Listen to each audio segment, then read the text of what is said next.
All right, today is everybody's favorite episode. It is the Sara's List episode. So we're talking about 10 companies that you can become wealthy with without having started it or invested in it or joined early.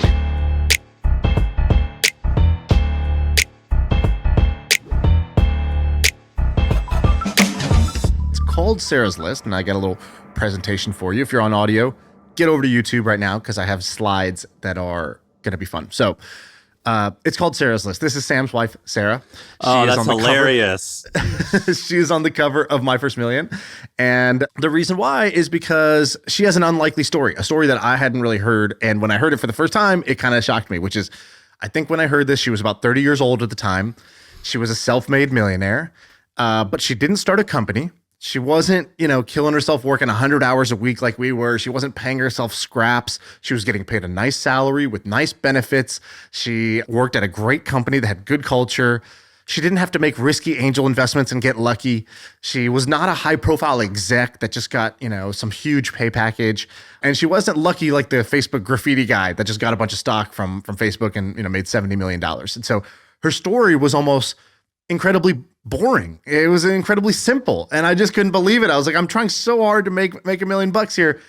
That was such a better path. And so just to recap, self-made millionaire, didn't have to start the business, didn't have to do risk angel investing, wasn't a high profile exec, wasn't the graffiti guy. What she did was she joined Airbnb. And so if you look at this chart, this is Airbnb's valuation over time. And there was a period when Airbnb started, that was the high risk period. That's the flat part of this curve. And to join Airbnb then, you had to see something that was not obvious. You had to believe something that took a huge leap of faith. You had to work like crazy in a tiny apartment. There's a fun video, by the way, of them taking like midday dance breaks where they just played everyone stands up for their desk and they're just dancing. You had to do weird startup stuff. There's a guy with stinky feet probably. That's not even what we're talking about, right? She joined after it had crossed, a 10, right, Sam? $20 billion valuation? Yeah, and if I remember, they already had that huge office. Do you remember that huge office at 888 Brannan? And yeah. I imagine there was 1,000 people plus working there. It wasn't small. And you and I were living in San Francisco at the time, and it was stupidly obvious. You could have slapped me in the face and said, what's a company that's a winner? And I would have been like, Airbnb is a company that's a winner. It was obvious at the time. I had friends at Uber, same thing. Uber was obviously a winner at the time where they were already multi-billion-dollar companies, but because of the space that they were in and how dominant they were, it was clear that they still had room to run. And what we call Sara's List is basically a function of using your time as your investment. Most people don't think of their job as an investment decision, but your time, your talent, where you're going to spend 4 years working is an investment decision. You should be thinking about it like a venture capitalist, and especially if you're working in the tech scene. And so these are all venture-backed tech companies that we're talking about. So the criteria for Sara's List, it's a company that has product market fit. It's just a clear, obvious, successful company. Doesn't mean it can't fail, but it just means it has product market fit. It's not in the scrappy, figure it out phase and wandering phase of startups. It's funded, it's growing, and you get a nice salary and benefits. They got oat milk in the fridge. And that if you joined and you got a $200,000 stock package, so that's getting 50 grand a year of stock. So maybe you got 150,000 salary and 50,000 of stock. That could become worth $1 million plus in 5 years. So can it 5x in 5 years? We're not looking for max upside. We're looking for lowish downside and enough upside where you can turn, a $200,000 stock package into, $1, $2, $3 million would be the outcomes that we're looking for. So we did this once in 2021, 3 years ago. And before we tell you what we picked and how we did, we got to time travel back real quick. So let's do this fast. So back in 2021, this NFT sold for $69 million. Those were the good old days. Tom Brady was a football player. SBF was a hero. People cared about whoever these people are. It was a simpler time. And the stock market was running up. It was on a 10 plus year bull run.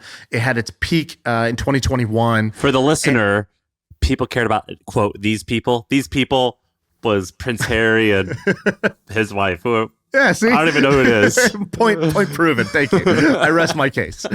By the way, did you know this? Sesame Street and 7-Eleven launched VC funds during this time. And so they had their own venture funds. Everybody was getting in on the game, but nothing lasts forever. And so since then, just to give you some data here. So since then, about 36% of startups who have raised money since then have raised at a lower valuation. That's not to count the companies that died or the companies that are avoiding raising because they don't want to raise down rounds. This is like transactions that cleared.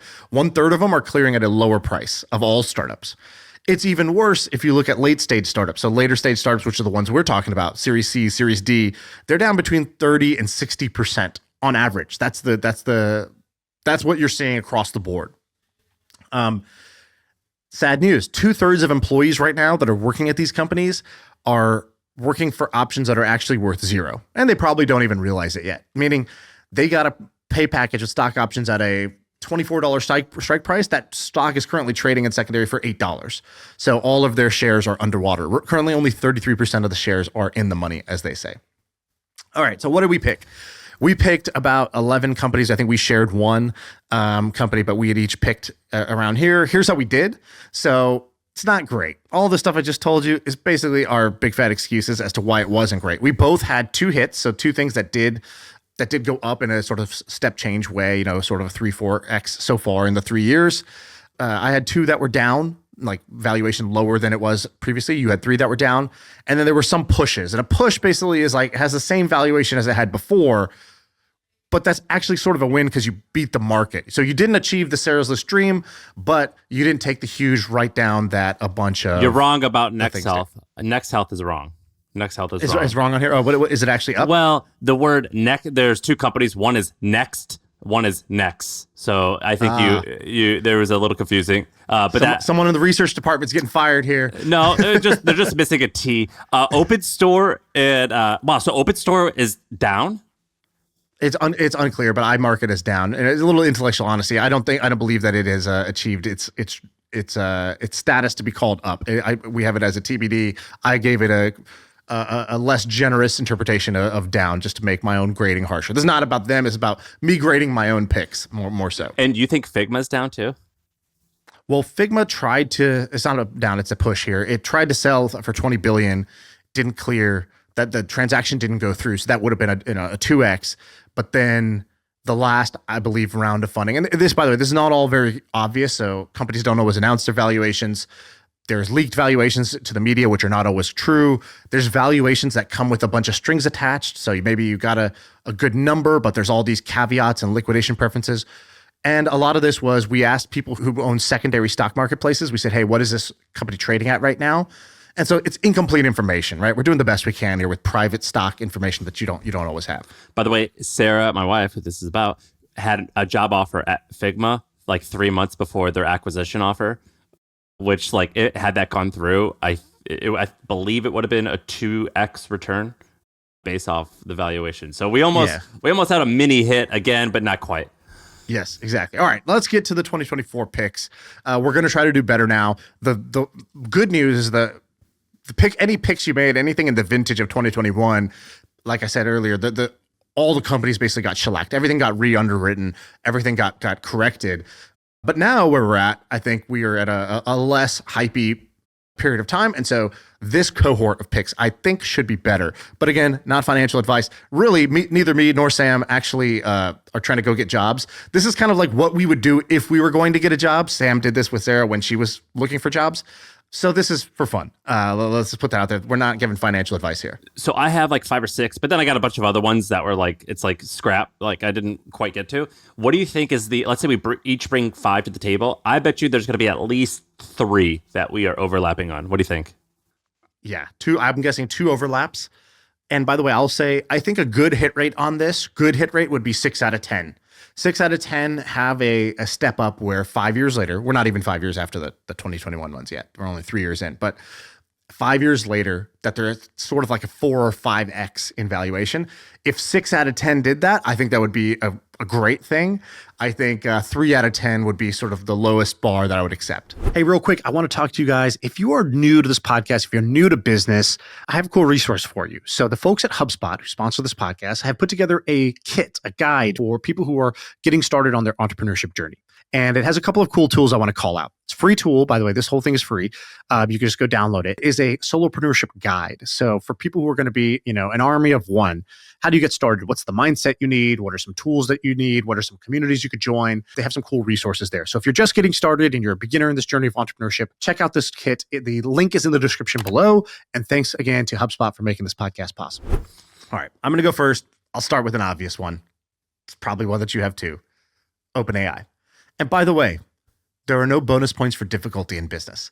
The fact that everybody knows OpenAI, I'm not trying to give you a secret company, a secret stock tip you've never heard of. The point of this often is that the companies that are going to be big juggernauts are hidden in plain sight. So OpenAI currently valued at $103 billion. It's doing about $3.5 billion a year in revenue already. The bull case. So what do you need to believe if you're going to join this company that you think it's a Sarah's List contender?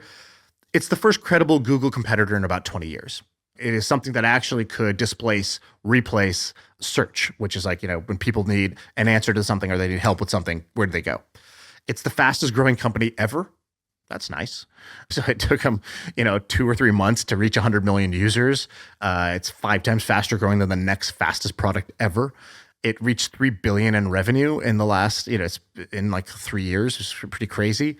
And it's unique because it's an enterprise company, it's a consumer company, and it's a dev tools company at the same time. I think that's pretty unique and gives it a lot of upside. What you would be worried about if you were looking at OpenAI is it's probably the most competitive market on earth right now. You are getting competition from the most well-funded startups of the most brilliant people, as well as the biggest tech companies in the world, Facebook, Google, Amazon. Everybody is coming after this market. So that's the downside is, will OpenAI retain their lead or not? Yeah. The problem with OpenAI, can you get a job at OpenAI? Not only is it the most competitive, not only is it the most competitive space, I imagine they have to have one of the more competitive job applicant pools. Dude, I read some crazy stat that Tesla has something like 50,000 people a day applying to work there.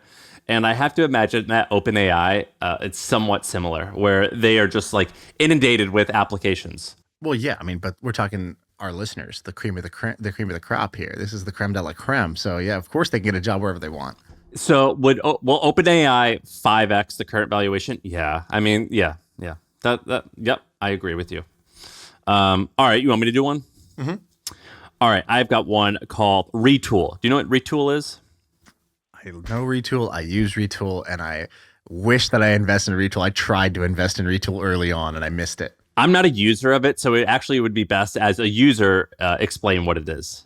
So every technology company has the same situation that they would all homebrew a solution for. And the situation is you need a back-end admin panel. So you have this, I'm sure, with Hampton, where we need to add or remove a member, or hey, this person changed companies. They're asking if we can update their thing, or hey, can we change their membership status from active to suspended, or whatever, some admin function that you need to do. And it doesn't come out of the box with whatever, you're using 10 tools to run your business, but this is what's the tool for your business? And so Retool is a simple way to make the admin panel for admin system for your company, where anybody in the company who's not a developer can actually go in and add, remove, make changes to essentially the database. That's the simplistic way of saying it. It's basically a back-end tool for any business that you can customize, and your developers can build once so that anybody in the team can use. So it's an internal tool. And here's this crazy stat. So the founder, his name's David. David's a baby genius. So David started this when he was at the University of Cambridge, when he was 21 years old. And he's got one of these stories where he basically, before this business, he had a payments app that I think did okay, but whatever, he quit working on it. But when you see a 19-year-old kid do that, you're like, okay, you have a payments app at 19, you already won. Yeah, and you're going to one of the best universities on earth. All right, something is interesting here. He gets into YC, comes up with this idea, and here's this crazy stat. 50 or 60%, between 50 and 60% of all software in the world is internal facing tools, meaning employees who use internal facing tools. That's a one chart business right That's there. a one chart business. And not a lot of people focus on that because you kind of focus on things that you see and use versus things on the back end that you kind of you don't really touch that often. But the business has crushed it. And so they launched in 2017. Their latest valuation is 3.7. They've raised $150 million from Sequoia and a bunch of other great companies. Listen to this growth. First 9 months, $500,000 in revenue. In 2018, they hit $2 million in ARR. In 2024, they hit around $100 million in recurring revenue. So it's got to be one of the faster growing businesses out there. And I've been watching interviews with this guy, David, the founder. Dude, he's amazing. He's an amazing company. So at a valuation of 3.7, I think there's room to run. I think there's a 5 or 10x potential here. I mean, they got to be a huge business, but the market is just massive, and I like the guy. I think that's something we're going to see in a bunch of these, which is that the CEOs seem to be remarkable in all these businesses, and that's just, if you're going to make a bet on a private company, you want to be at one with like one of these all-star CEOs. My Retool story, two lessons learned here. One, invest in your P&L. So I had this problem. We were always trying to build these things internally. The devs never wanted to work on it enough because it's an internal tool, so who cares? And when we got Retool, it was like, oh, this is great. This is a no-brainer. And so the first lesson I always remind myself is the best place to invest is in your P&L, meaning look at your expenses and go figure out which of those companies you think other people, like you wouldn't want to cancel and other people are going to have as their expense too. Go invest in that company. Retool was one of those. And then second thing was, once we got acquired by Twitch years later, so the first one was probably 2017, 2018. The second one was 2020 or 2019. I'm at Twitch. And Emmett, who was a YC partner, was like, I was at a meeting, or he was coming to a meeting with me, and he was running a little late. And he's like, oh yeah, sorry, I was doing office hours with this YC company that they just hit this point. He's like, there's this thing that happens where you go through YC, it's all good. Then you have after YC where, you're just like, you're back to being like a normal struggling company. He's like, and then sometimes you hit this inflection point and shit just really starts to work. He goes, yeah, this company Retool, this is really starting to work. When when a really smart friend tells you that something is hitting an inflection point, like drop everything and go hunt that down. I remember at the time thinking, I shouldn't invest in this. And I saw the guy, David, in the cafeteria because he had just met with Emmett and wearing his Retool shirt. And I went up to him and I was like, nice shirt, love Retool. And then that was it. That was all I needed was that third sentence. Was he like a little guy? Like, how do I invest? He was young. I think he was like a college kid almost. Yeah, he looked like he just could have been any employee at the company. It's just he was wearing his own shirt. Anyway, so Retool, I like the pick. Valuation is high, so I think 4 or 5x is tough from there, right? To become a $15 billion company is tough, but I think it's a really good company. All right, let me give you my next one. The next one, Mercury. You're nodding. Do you have this one? It was on my, I had it on my list, and then I removed it because I thought you were going to pick them. I did pick Mercury. So Mercury is a company that I use. So I'm again, look at the tools you use that you don't want to change. So I use Mercury for, I think not 1, 2, but like 6 of my companies now. It's just an amazing product. So the valuation is still in that sweet spot range where it's, I think it's 1.6 billion right now.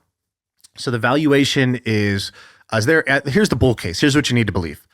It has a rare combination. Well, hold on. Yeah. So Mercury is just a bank that is built for small businesses, and it's easier and simpler to use. It's basically just a normal bank, just easier and better. If you're a startup and you need to have a bank account, which every startup does, you can use a bank from like, Bank of America or whatever, like, some traditional bank where you're going to use their product and it's going to feel like, a bunch of 50-year-olds hired some web shop to, outsource this tool that they needed, like the second class citizen.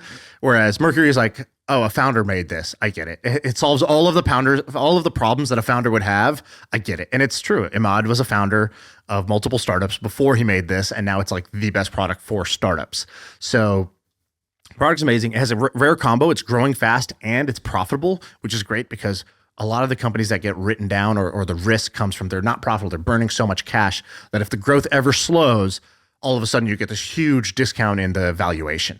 So the fact that this is profitable means there's a margin of safety here. Silicon Valley Bank used to be the bank of choice for Silicon Valley startups. It imploded. It was a $34 billion company with $7 billion in revenue 2 years ago, and it imploded because they mismanaged risk. Nobody has really replaced them. I think Mercury is the best position to replace them. So if you think about like what's the shoes they could fill the SVB shoes as a $30+ billion company. They're the category leader. I saw this great quote from a Sequoia partner. He said the category leader in any category tends to get something like 75% of the revenue and 50% of all profits that are going to be in a market, which I don't know if those numbers are exactly right, but it's directionally correct, which is that the winners of every category take this lion's share of the rewards. And I think they have a good moat. I think they have a great brand. It's letting them get customers, for free, and regulatory moat as well, which is, this is not a simple thing that any person could go start. There's a lot of, obviously, like financial compliance and regulation. Now, one thing to caveat, we call them a bank. That's because to the customer, it feels like a bank.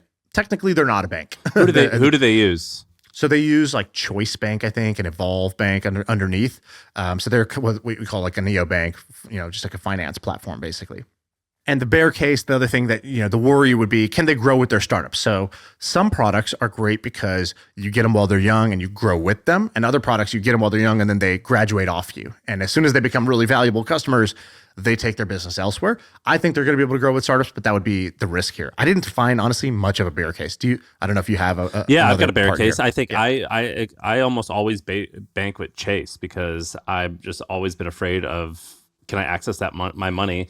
And it happened recently where a lot of people were using Mercury not to shit on Mercury, they were using lots of different things, and they couldn't get their payments out or their payroll out because of the banks weren't working. Bank, yeah. And SFB was one of them. They're no longer in business because they're this huge company that mismanaged a bunch of stuff and it didn't work out. And so, I think that's a massive bear case. I think that the reason I bank with Chase is because if Chase were to go out of business and have the issue that Silicon Valley Bank had, America would basically go under.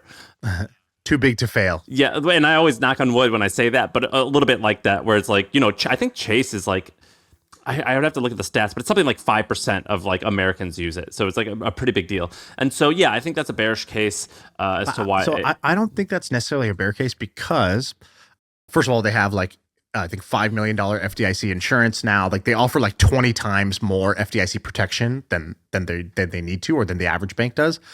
So I think they've got some features that help with that. But the other thing is, like, I think the proof is in the pudding with this, which is that if while it's understandable to say, I choose to go with a too big to fail bank, if you just look at kind of where the startups are voting with their feet, this thing is growing so fast that obviously people are making that choice already. So it's not like a future scenario. It's like today that choice exists and people are making the choice to go to Mercury. So I don't see a reason why that would change later necessarily. Like usually when I think about a bear case, like what could go wrong in the future, whereas what you're talking about, which is maybe people just prefer to use a traditional kind of 100-year-old bank because of the track record. They have that choice today and people are like choosing to do the other one. So, I think that's less of a bear case. Last weekend, because I'm a client at Chase, they gave me box seats to the US Open. And it totally worked. I'm going to bank with Chase for as long as they'll have me, so long as I get tickets to the US Open. So as soon as Mercury starts doing these wine and dine perks, they ain't shit. Like, yeah. I want a fucking fruit basket. I want a gift basket. If I don't give a gift basket, you don't get my business. I'm changed, man. I'll take a 20-piece nuggets from Chick-fil-A. Like, I'm a simple man. I don't need the US Open. This is easy. Oh my God. They took me, I got these like amazing seats to the US Open, and it worked. It worked. Look, like it worked. I get it. I fell for the trap, but yeah, no. I think Mercury's a great business. I think the founder is pretty badass. So yeah, that one's good. All right. So you said that you were going to look at like the founders you said you're going to use your P&L. So where you spend some of your money. I like that. I also do like where do I spend some of my time and where do people spend some of their time. And so a tool that I'm playing with. It's called Cursor, and I think Cursor is pretty amazing. And I'm going to tell you, not my story, but the reason I've been using it, but there was this little girl, she's 8 years old. Her father's on Twitter, and her father's a developer, I guess, and her father tweeted something out saying, I'm trying to teach my little girl how to code, and we're using Cursor, and here's a FaceTime of her, like a Loom, like a screen record of her learning how to code. And within 12 minutes or something like that, she's built a website. And she used Cursor. So Cursor is this really cool tool. It's got a lot of hype right now. It just kind of, the easiest way to describe it is it's sort of like Squarespace, Wix, or any of these other website builders, but it uses AI and you talk to it a little bit like a person and it makes it really easy to edit code. Now, there's a bunch of pros and cons to this business. The pro is I think it's amazing. Like, I think that this tool is awesome. I've been playing with it. It's super good. Their latest valuation is $400 million. I don't think that that's insane.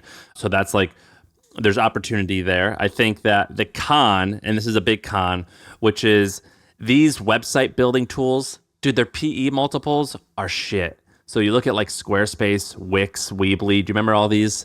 Like, they don't trade that well, so they can do billions. Yeah, but I think you're pigeonholing it as a website builder. It's not a website builder. It's an IDE. You can code anything. You can code anything in it, but it's still, I think, in that category in terms of.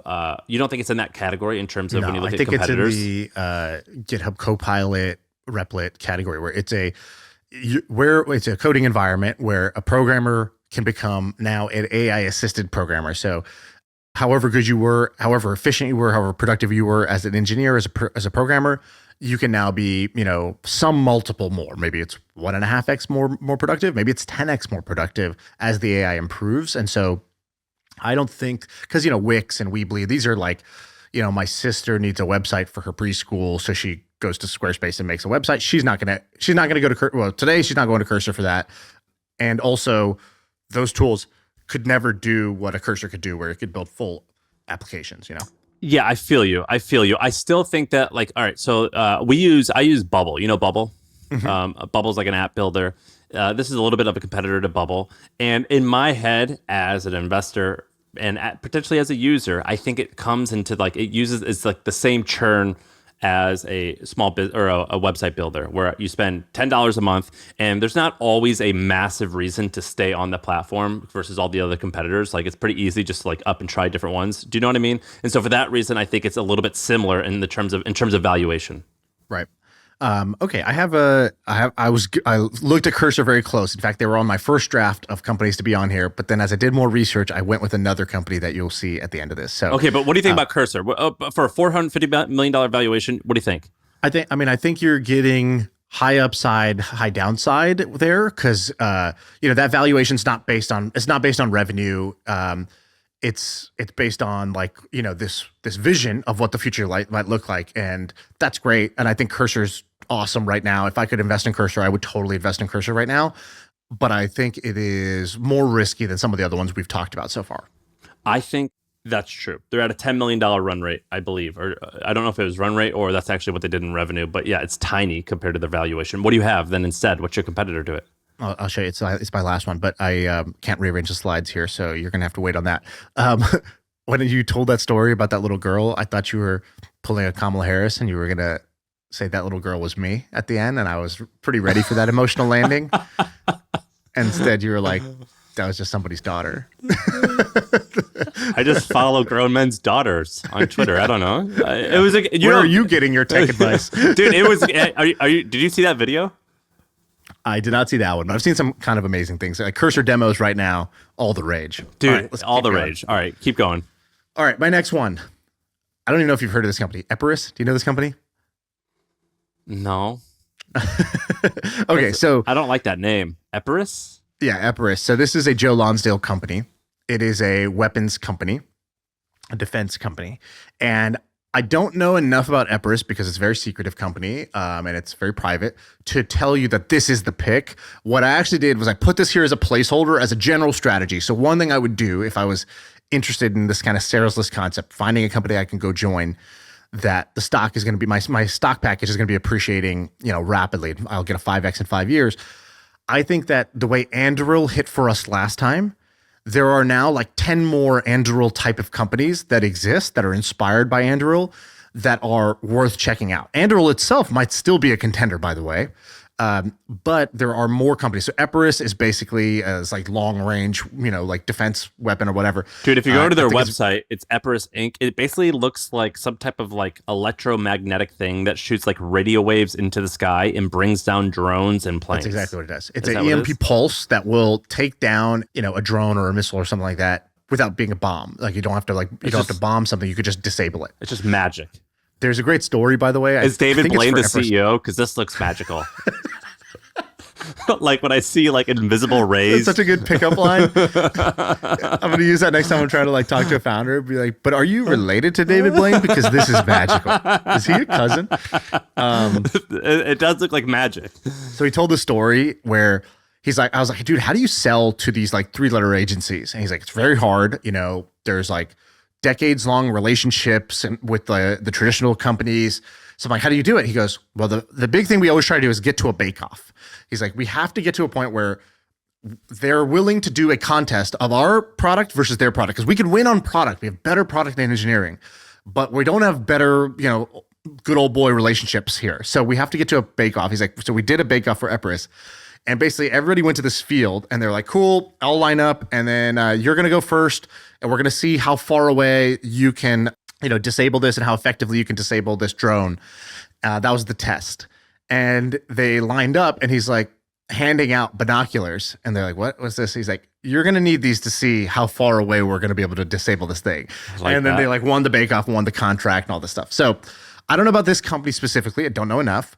But I would go interview at the top 10 like defense/weapons companies, go talk to all of them, and then use your judgment on which of them is the winner. I know in that basket, there's definitely one or multiple winners that are in this. But I from the outside here, dude, how do you even get that person? So let's say you're Joe Lonsdale, which like I guess that's kind of answers the question because he's a big shot. But if you're not a big shot and you want to get like some CIA buyer into a field in Texas to like show up, like to wow him.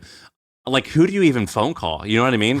Like, who? Well, I think there's multiple answers to this, but I'll just give you a couple of data points. So the very first thing is that there are bids, there are like RFPs that you can participate in. There are like, you know, the government has a process of procurement where they need to be able to go solicit proposals. So you can go look at those, you can go talk to those. The second thing is when we were at his house after we recorded the podcast with Joe, we were walking out and there was like 10 like senators there for lunch.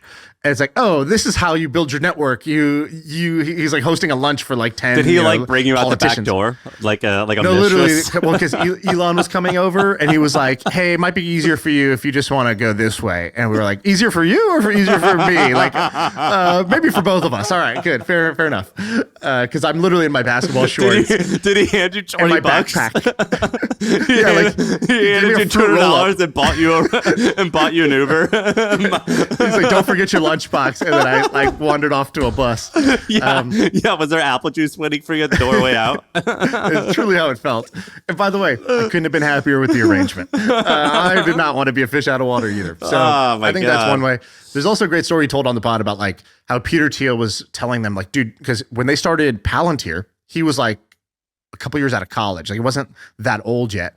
And he had like a lot of like, kind of like the pride and hubris of like a tech kind of like genius type of person. And he is, you know, a genius genius level person, but going in and saying, you guys are dumb, we're smart is not the answer either to sell to these things. And so they hired this guy, Alex Karp, who's still the CEO of Palantir. And one of the reasons why was like, this guy was just like very, very good with relationship building, with networking, with being accepted by these buyers. And he recruited like ex-government people to be like door openers, like warm handshakes to help them get in the room. And I think that's how they got Palantir. I want to do an entire podcast next time just on the New York Times article on Alex Karp. Very funny. Very good. Very interesting. Yeah. Exactly. Very good. All right. I buy into that.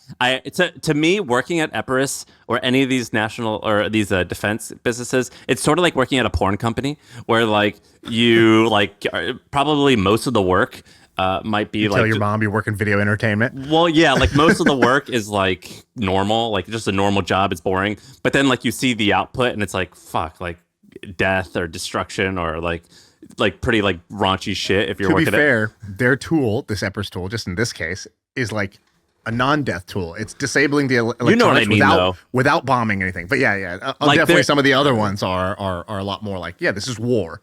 Yeah, where like the output of this, whether it's right or wrong, it's still like you go to bed every once in a while, I imagine, with a heavy heart, even if you're doing everything right. All right, I have another one, and I am, you know that what is that called, that midwit meme where there's people who are on like this, the dumb guys are at the far end where they just don't think things, or how does it go?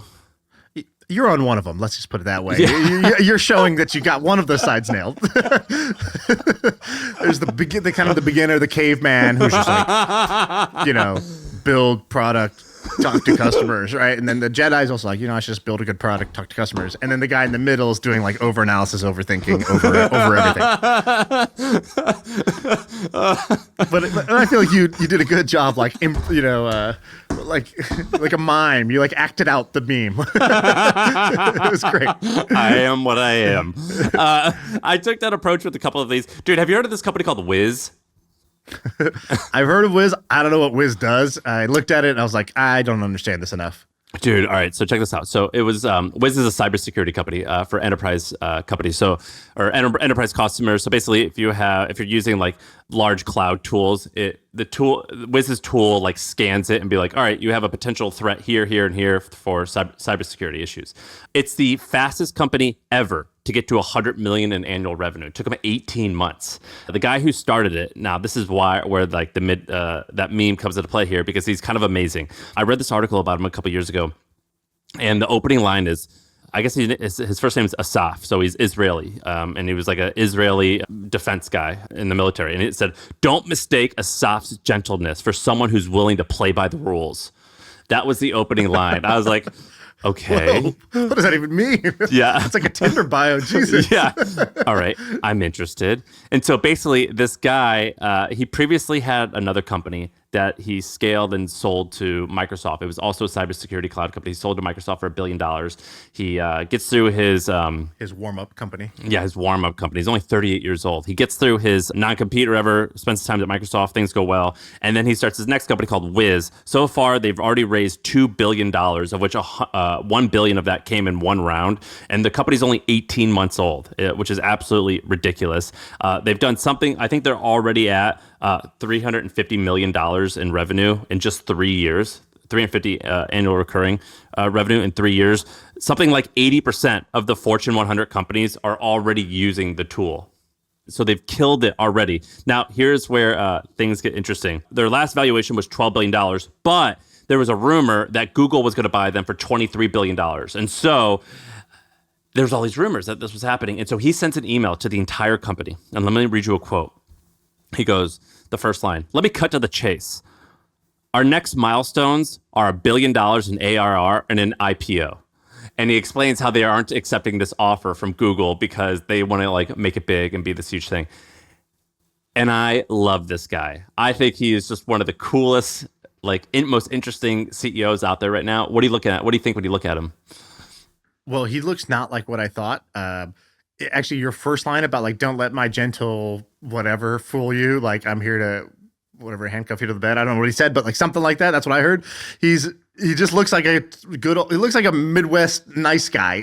When I look at these photos, I was really expecting a lot more hardcore looking of a guy, which is just from my Google image search. Dude, when you see a guy wearing a t-shirt who sells to like suits or the NSA or whatever, like these like big shots, I think that like you're secretly very dangerous. Like you know what I mean? Let me tell you something here. So, okay, so check this out. There's a part of the Wiz story that I think is pretty interesting. First of all, interesting pick. I think they have such a high valuation that you're really betting this is like one of the mega cap tech companies to do this. Okay, fair enough. The thing that scares me is anything that grows this fast. What goes up must come down in a way. It's not as Lindy. It's not as, when something is a slow compounder, you actually trust it more than a explosive, but not like doesn't have a long track record. Dude, but that's the goal of this thing is things that could 5x in 3 years. That's fast growth. 5 years. Yes. Whatever. Yeah, true. But I guess what I'm saying is like, it might be priced in. I don't know. So let me tell you something that's interesting about this. So when I saw this company's growing so fast, there's a natural question of, well, how? Have you heard about the story about this guy named Gilly that's associated with Wiz? No, but I'm in. All right. So who is Gilly? I don't even know how you say his last name. Rananan, something like that. Gilly Rananan, let's call him. Dude, all these guys, by the way, they're Israeli, like special force guys. Yeah. So this guy's ex-Israeli military intelligence. Yes. He also invented CAPTCHA. He invented WAF, which is web application firewalls. He did a bunch of other stuff in cybersecurity. He was a partner at Sequoia, very well respected in the cybersecurity world. And he started a VC firm called CyberStarts, and they're the first investor in Wiz. Now check this out. So let me just read you this excerpt. The numbers for the VC fund CyberStats are phenomenal. The fund that specializes in cybersecurity, funded by Gil, only 6 years ago. Here's how it goes. So 22 companies, combined value $35 billion. 5 of the 22 are unicorns, so a higher hit rate than YC. First and foremost is Wiz, who's breaking all the records. 4 of them were sold in the last 12 months, so like successful exits, for a total amount of $1.5 billion. In the last 3 months, their companies have raised $1.8 billion, blah, blah, blah. His portfolio shows an IRR of more than 100%, which is unusual for even the best performing funds. Not a single company has failed so far in his portfolio, and it is currently ranked in the top 5 of all VC funds in the world due to these achievements. Okay, so then you say, well, hold on, what's working? What's actually happening here? And then you say, then there's something called the Gil Rananan model. And basically what he does is he's got this mafia of the CISOs, so the chief security officers at all these enterprise companies, and they're all in his pocket. They all respect him. They think he's got the Midas touch. He's done so much in the space. He builds a relationship with them, but then he makes them essentially partners, like carry partners in his fund. And so what he does is he basically has this like a bribery network, is what my understanding of this is. Not what they called it, but like corruption's this is what was awesome. published. Corruption's awesome. It's causing, so it is referred to as the Gil Rananan model. It is causing more, I got to stop saying this guy's last name because I'm probably butchering it. Cause more discomfort amongst Israeli competitors and portfolio companies, which are all jealous for obvious reasons. It has reached the US where company executives who are purchasing cybersecurity systems are as committed to Gilly as they are to their own company. And basically what he does is he goes to them and he, wines and dines them with dinners and conferences. But according to several sources, he promises teams of fresh graduates from tech units not only investment support in the startup, but initial revenues of $2 million a year. This is usually their first year of revenue, which is intended to boost them above their competitors and help them get the next round of funding. And the way he does that is by using his network of loyal CISOs. And so the first sales come from the loyal CISOs who work with the fund. It might be considered small money, but the jumps in fundraising for cybersecurity is difficult. If you can get to that 2 to 10 million range, you have escape velocity to get to the next round of funding and all that. He creates a mechanism that is difficult to compete with because the companies immediately jump to a valuation of 100 to 200 million, raise more money, and have more resources to compete later. The seemingly small purchase of $100 to $200,000 by the CISO will increase the startup's value dozens of times. This is known as the Gilly model. And I think what he says, there's something here about like the kickback that they get. So here's what he emailed them. It is difficult to predict the performance of the fund, but according to our forecast, the points you have accumulated in the fund so far are valued at X dollars. You can expect additional allocations in the coming years and in the new funds we will raise later. So it's kind of a you scratch my back, I'll scratch yours model. I pick winners. I just thought this guy was awesome because he wrote cool emails and he's got a dope smile. Turns out, there's good reason. The wolf backing him, yeah. Well, a lot of them are from, I think it's called Unit 8200, something like that. It's like the NSA of Israel. And so if you look at like some of the largest security companies, so it's like, I don't want to talk totally out of turn here, but I think it's like Palo Alto Networks and all these like multi-billion-dollar companies, they all came from that unit. And so it turns out with this guy, it's more of a, they're definitely working together, but I thought they were just working together because they were all from like the same crew. It's like they all went to high school together. Turns out there's like a blood oath. Neither you nor I know jack shit about this, but it sounds like a movie and we're pretty fascinated. I think that's what's happening here. So it sounds like some Ocean's 11 shit. And look, a big dummy like me came to the great conclusion as this fucking smart dude. Genius. Yeah. All right, what do you got? All right, my next one is a quick one. Neuralink. So Neuralink is currently valued at $5 billion. It's got like pretty much no revenue. Here's the case. Elon. They put a chip in a guy's head and he's like playing video games on a Twitch stream now. It's pretty crazy. The first patient, they have a huge technical milestone. Was he paralyzed or he had MS? Yeah, he's a quadriplegic. So I think he can't move his arms or his legs, I believe. And now with his brain, he's just playing chess and he basically can use a computer with his brain now, just by thinking. Okay. And he's like, wow, my life just got so much better. This is amazing. And they successfully implanted the chip in the guy's brain and he can now use computers. It is incredible. I cannot believe more people are not talking about this. I'm going to do a whole deep dive on Neuralink just because I think that I'm blown away by the videos I've seen and the nerdy rabbit holes I've been down for it. To me, this is a question of when, not if, meaning the next platform shift is probably glasses, but the one after that, or the big one, is just put the computer in the brain. That will happen. It's just, maybe it's 10 years, maybe it's 100 years. I have no idea.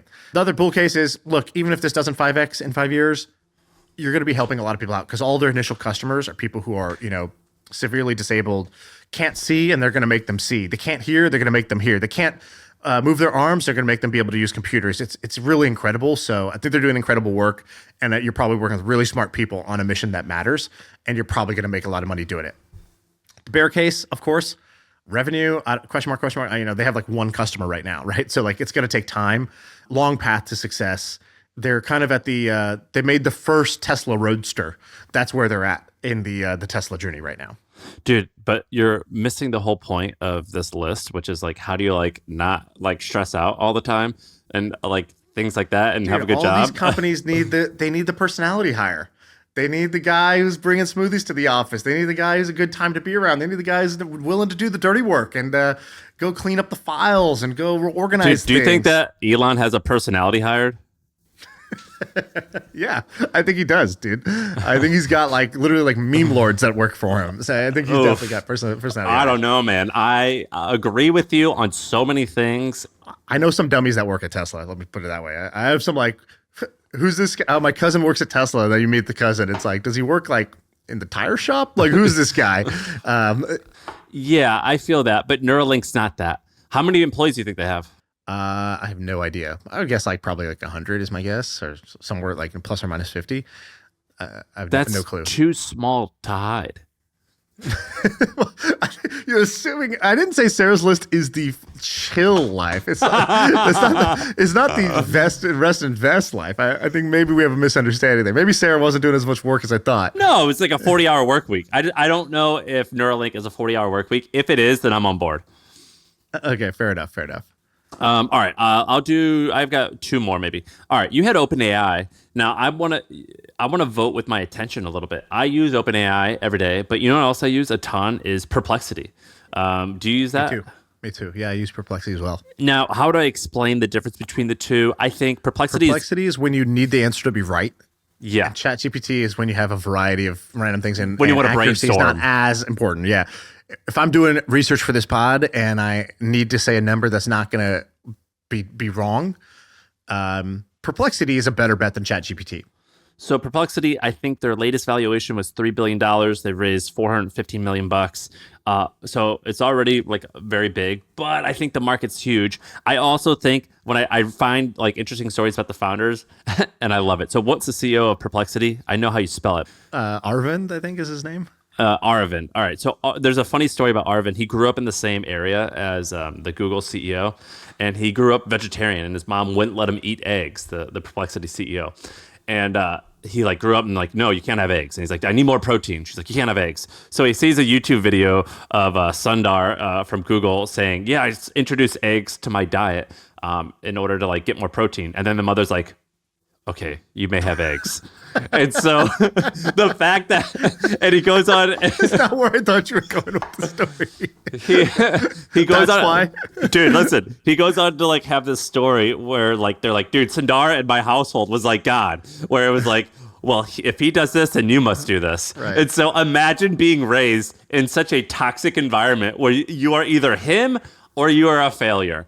And so far, he's doing pretty good. So, like, that's like Sam being a dummy and voting on a company just because the pattern matching. The founder is trying to like prove his mother, make his mother proud. That's a strong motivation. So, no, but I do think the company is going to get significantly larger. Like the episode of like Always Sunny where Charlie's trying to date and they're like, Charlie, what about her? She's great. She's got a good job. She's nice. He's like, she doesn't like milk. And it's like, what? Charlie? It's like, no, she's lactose intolerant. It's like, they basically, it's like, what is your criteria, Charlie? What are you doing here? Is this a ridiculous pick or what? No, I think a lot of people would say Perplexity. So I don't think your logic, I think, is ridiculous. I think Yeah. you somehow are landing at the same conclusions as the geniuses, but the way you get there is unique. I would say. No, I picked it because I use it. I like it in terms of getting What's the valuation right now? $3 billion bucks. So a lot, but I mean, I don't know. It's like a fast growing Perplexity space. also seems like a company that could get bought. So like, OpenAI, ChatGPT is like aligned with Microsoft, and Google's trying to do Gemini and all this stuff. But like if Perplexity keeps executing, it's the way that Facebook bought WhatsApp for 20 billion, right? Like at a certain point, if you are a better version of their core product of one of these large companies, Google being the kind of the main one, you're a very good acquisition target, even if your standalone business may or may not reach there. I have no idea, but like it gives you multiple outs. The downside is like it seems like no tech company could do big M&A anymore, so maybe that path is not as realistic. But I don't think it's a bad pick. I think Perplexity is an interesting pick. Do you want to do your other one, and then I have one last one? My last one is Traba. Have you heard about Traba? I've heard a lot about Traba because there's like a Traba. There's like a Traba PR mafia that's out there, and it's. I'm not. All right, so let me start with I'm not part of that mafia because I do not want to work there. I think it sounds miserable. But there's a bunch of freaks who do want to work there, and if you are one of these freaks, this is a place to let your freak flag fly. I'm not a fan of it. And Wait, can you explain that? So I think it's kind of like, here's a simple explanation of the culture. Most tech companies are like, we value diversity and balance, and we want, well-rounded people. And Traba's like, yo, we're doing China in America. They're like, yo, we're working like the Chinese over here. They're like, we're doing the 996 model. We're here to create $1 trillion company. We are going to just like compete ruthlessly to get there. And that's pretty awesome. Let me explain what it is, and then I have some of their I have a little bit from their deck on when they onboard employees. But basically, Traba is software. I guess it's not just software. You wouldn't categorize it as just software. It's a little bit of everything, but it's software and a way to get part-time or fast workers when you are a manufacturer or a big company like that. Staffing, industrial staffing. Yeah, so it's software plus like actually getting the people to show up to if you're a big factory, if you're something where you need 100 new employees or something like in a week to do X, Y, and Z, they make it really easy to find and get those people to actually show up on time. I think they're Traba.com, their website. I think that's their tagline, which is get workers to show up on time tomorrow or something like that. Traba.work. Yeah. Traba.work. Sorry. Now here's the part where they're kind of interesting. So Founders Fund, who I do respect, they're like, this is probably our highest potential startup. And they've said that these crazy stories, like they've showed up at the office at 10 p.m. And what we've noticed is like the office is still buzzing with people. And it feels like the golden days of PayPal. And they have these values. These values are dream big, have an Olympian's work ethic, which is inspired by China's 996 mentality, which I'll talk about, have a growth mindset, and be customer obsessed. And so basically they say, dream big. We want you to be the number 1% in terms of ambition, plus the number 1% of attitude, which is going to allow us to get the number 1% outcome. We want you to have an Olympian's work ethic. And they basically, I think they explicitly said this on their website. We have a 996 culture, which means working 9 a.m. to 9 p.m. 6 days a week. And there's like these interviews with these employees that are like, I really wanted that type of work culture. And I Googled, where can I find that? And you guys had it on your website. And so that's why I decided to apply and work there. And so they're pretty fucking Sucker insane. born every day. It's like, I Googled where I can work the most hours and I found you guys. Yeah, they're pretty insane. I think they only have like 150 employees. I think the valuation is something like $150 million, I think. No, it's got to be higher than that. I only saw a handful of numbers on their valuation. Is it higher than that? Maybe I'm wrong. Maybe it is. The valuation isn't public. I think I was trying to like triangulate a bunch of old articles, and I don't know if there's a current one out there, so I can't say exactly what it is. All I'm seeing is the Founders Fund $22 million round, which that would probably be more like what you're talking about. So it could be worth more. I don't have the information. I just am doing a bunch of guesswork out of just articles that were live. But people say that it's growing like 5x per year, which is like huge. And a lot of smart people who, even though I think they're douchebags like Keith Raboy, they're behind the company, and they're definitely smart. Yeah. Okay. All right. I like the pick here. I didn't realize their valuation was what it is. Looks like it's around 200 million. Yeah, I think this is a bet on people, right? So I think the people behind this company are pretty remarkable. They do seem like the Olympians of founders. Now, the market opportunity is difficult here because there's a lot of companies that get valued as tech companies that are actually something else. WeWork was valued as a tech company, but it's actually a real estate company. There's e-commerce companies where they're, D2C companies where they were valued like they were tech startups, but they were actually, selling suitcases and shoes and things like that. And eventually those corrections do come. And so I think the question here is like, is it a tech company or is it a staffing company that uses tech and started by tech people? I'm not in the weeds enough to know, but I do know what you said, which is that they seem to have a very unique culture. It seems like very smart people are very bullish on them. And it seems like the founders are in that elite level of both ambition and drive. And those are good things to bet on in general. But you did definitely just hypocritically tell me that like two of my picks were too hard to work at. And then you picked like literally the one that's like, yo, our thing is that we're the hardest to work at. Yeah. Yeah, all right. Yeah. Moving on. All right. What do you have? All right. My top pick, my finale.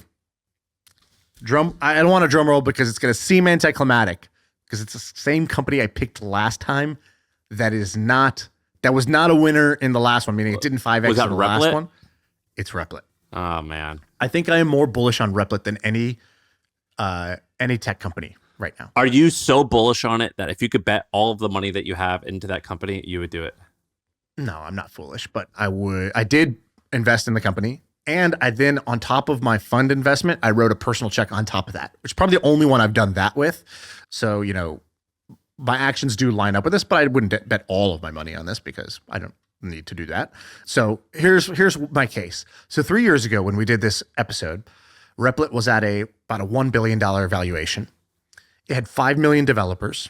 At the time, it really had no like AI story or tailwind, and revenue was small to non-existent. What was it then? They don't announce, they don't say, but it's because it wasn't a priority and it wasn't meaningful. So now everything has changed except for the price. So the 5 million developers has become 20 million developers. No AI tailwind has become a huge AI tailwind. And small revenue has become scaling revenue. Amjad came out and said 2024 has been our commercial year. Like revenue is scaling rapidly. Dude, what's it do? Okay, so what does, by the way, here's do you know the Replit story? It's kind of amazing, to be honest. So the Replit story is Amjad grew up in Jordan, which is a place I've never been. And it's sort of this like, the world is very large and there's talent everywhere, but the opportunity is not as evenly distributed. And so he used to love programming, but he didn't have his own computer at first. And so he would go to internet cafes, basically borrow a computer, and he would code. He'd learn to code. But the problem with that was that every time you go to an internet cafe, you're going to a different computer, and you're not like none of your stuff is saved from last time. And if you ever learn to code, like one of the first things you do is you first have to like set up your environment. And so you need like your IDE, you need to install all the packages for the language that you're going to be using. If it's Python, you need to install those files on your computer for it to work, and you need to save those somewhere. You need to host it somewhere. There's all these things that go into coding. And so he had this unique problem, which was he wanted to code, and he was so disenfranchised where he didn't have his own computer that he was doing it at internet cafes for a while. And then even after that, he worked at Yahoo briefly, like once he, kind of graduated, and he was still just sort of always annoyed with this friction that it takes to get set up.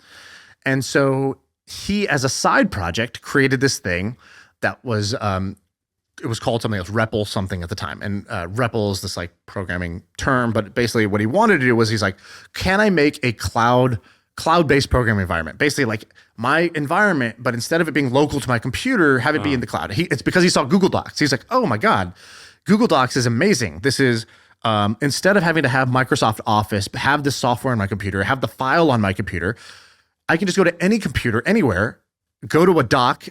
The whole editor is built into the website, which is amazing. I didn't even realize websites could do this. And wow, multiple people can like edit the same Google Doc at the same time. This is incredible. Can I do that for coding? So that's where he started. And so he built it as a side project for many years. So he worked at Yahoo as a side project. Then he worked at Facebook, and it was a side project. He worked with the guy at Facebook on the team the infrastructure team, and the guy who created React, which is like now like, the huge programming framework React. And somewhere along the way, like Replit basically starts to get a little bit of momentum. It gets like 100,000 users as his like side project. And he worked at Code Academy, and Code Academy was teaching people to code online. And they discovered his project. They're like, dude, some random guy from Jordan created a programming thing that like all of our customers who are coming to learn at Code Academy, they could just code in the browser. They don't need to have like their own thing. And so it's a side project for many years, and he wants to make it a main project. He's not taken very seriously. He can't raise any money for it. And he applies to YC 3 times. He gets rejected 3 times. And after getting rejected the 3rd time, he's pretty, discouraged. He's like, all right, man, whatever. FYC, who cares? But the thing was that developers really thought this was cool because it was like kind of a technical achievement to do this. To do this, he had to like write his own compilers and write his own shit that like would work in the browser. It worked with any language. And so there was, for example, Atlassian created a competitor to this called Glitch. And Atlassian had like a good track record of like Trello and Jira. They built like developer-friendly tools. So Glitch comes out, huge PR move, raises a bunch of money. And they said, it's coding in the browser. And he's like, oh no, they're doing it. He goes, but they're like, it's all JavaScript because JavaScript is everything. And he's like, well, I made this technical choice to support any language. And these guys are saying it's all JavaScript. And initially they got this huge boost, but he started to notice that like this little language Python started to get really popular on Replit.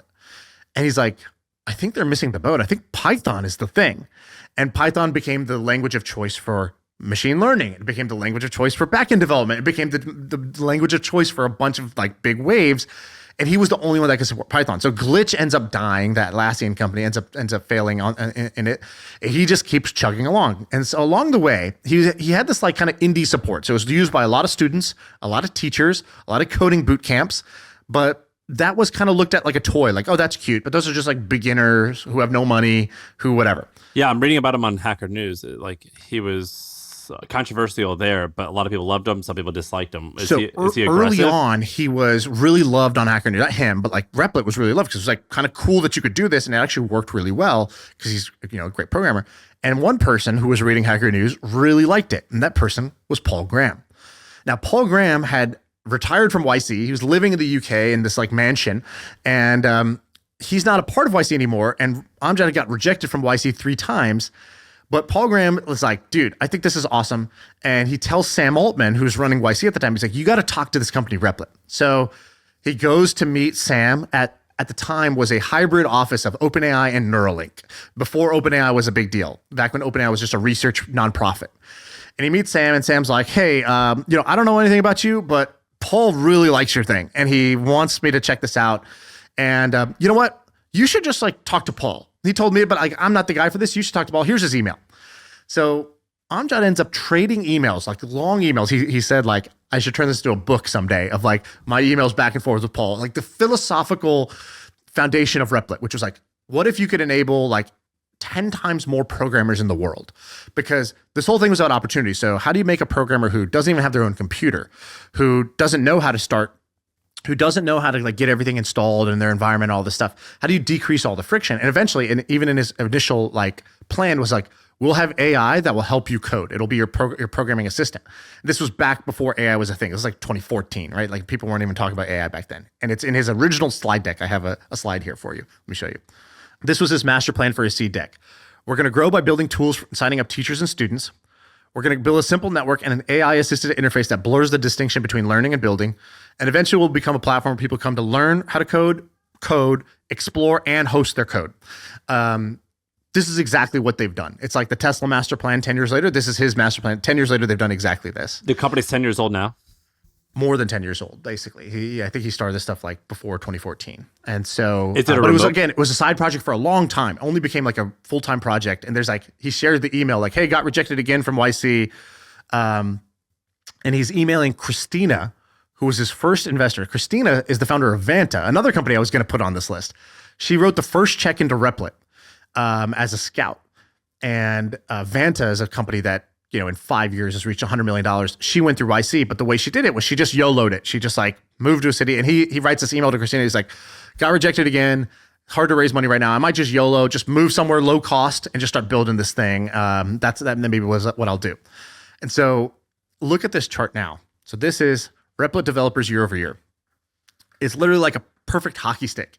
And Paul Graham posted this, and he's like, the crazy thing about this is that this is an impressive chart for any company, let alone a company where the users are developers, meaning all of these developers are going to build things that has their own user base. That is crazy. And so this is the growth. So back when we did this in 2021, we were here, and now we're here. How many developers are there? So GitHub has about 100 million users. Wow. By the way, GitHub, some crazy stats on my research of GitHub. GitHub is used by 90% of the Fortune 500. It probably has like the most enterprise penetration of anything besides Microsoft Office. Like Salesforce is 80%. GitHub is at 90%, which is pretty insane. What did they get sold for? So GitHub sold back in 2018 for $7.5 billion. And at the time, they were doing about 250 to 300 million in revenue. GitHub now does about a $2 billion run rate. And by the way, the fastest growing feature, the thing that makes up 40% of the growth of GitHub's revenue growth, is Copilot, is the AI assisted coder that now does, a few $100 million a year in revenue already after, just a couple of years profitably. And so that is the most successful, AI implementation in any company so far is GitHub's Copilot. And why do people 300, 400 million a year product? Why do people dislike this guy? Is he aggressive?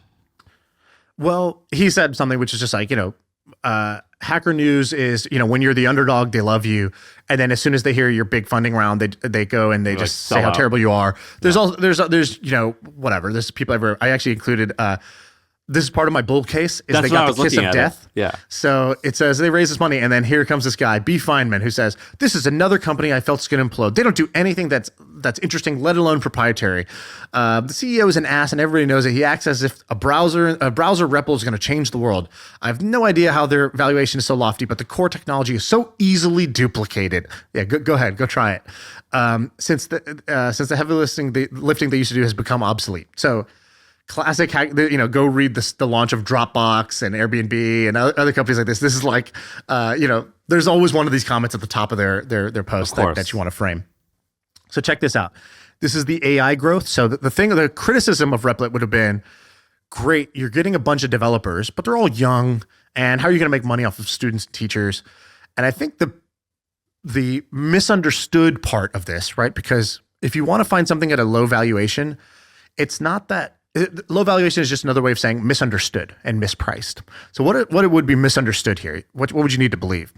The thing you need to believe is that this is a leapfrog technology. So like, I don't know if you've ever seen those graphs of like in Africa, it's like landlines, like landline adoption of phones in your home was like really, really low, or bank accounts was really, really low. It was like, 10% of the population had bank accounts and landline phones.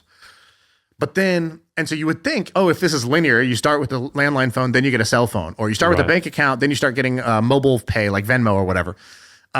Actually, those are easier to adopt because they're on your phone, they're quicker, they're lighter weight. And so cell phones and mobile payments became this like huge adoption. And Africa actually has a higher rate of mobile payments than America.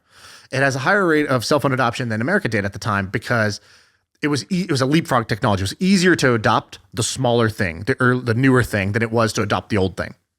And so one of the things that Amjad said that I really liked, he goes, people will, the criticism of Replit is great. Beginner people use Replit because they learn how to code and it's just really easy to get started. And the criticism is that like, you're not going to get like big developers to switch, 20-year vets to switch to Replit. And he goes, the better question is, if I have 20 million, sort of earlier on in their coding career coders right now, and this is a place where they can get started with no friction, build in any language that they want. They have AI Copilot built in. They can host it. They don't need to know how to set up their servers. And there's a community of other people that they can borrow code from and share from and answer questions with. Why would they ever switch? Like you're saying people will never switch from that to this. You're like these people will never switch back to, actually go make your life harder. What did I think that's a great point. What valuation did you invest in? I think like 900 million. How'd you meet him? I've never met him in person. This is a company I kind of admired. I used it and I went, just looked at him and read about it. And it just immediately was, it ticked my boxes. So by the way, this is kind of interesting. So JetBrains, which is another one of these, like the probably the most popular coding environment for like Java developers. It's a bootstrapped company that does 270 million in revenue, 100 million in profit, 134 million a year in free cash flow with 6 million users, $0 raised since it started in the year 2000. And so like, I think, when you look at what is Replit's revenue potential, I think it's a lot bigger than this because this has multiple things. So what do you think they're worth right now? What is Replit worth? What do you think they're worth today? Well, their last valuation was 1.1 billion. I know, but what do you think is like if they were to raise again, it would be at what valuation? You couldn't buy my stock. You'd have to pay like a $50 billion valuation to take my stock right now. Like I would rather just hold the stock and see where it goes. Why? Because you're looking ultimately in tech investing for giant winners. I think a VC once, he told me, he's like, everyone's talking about unicorns. I want Godzilla. And he's like, basically a Godzilla company is a company that becomes worth 50 to 100 billion plus. And he's like, those are the ones that make your career. And so I was like, cool branding. But what do those companies have? Network effects. This is a network effect business where it's a network of developers.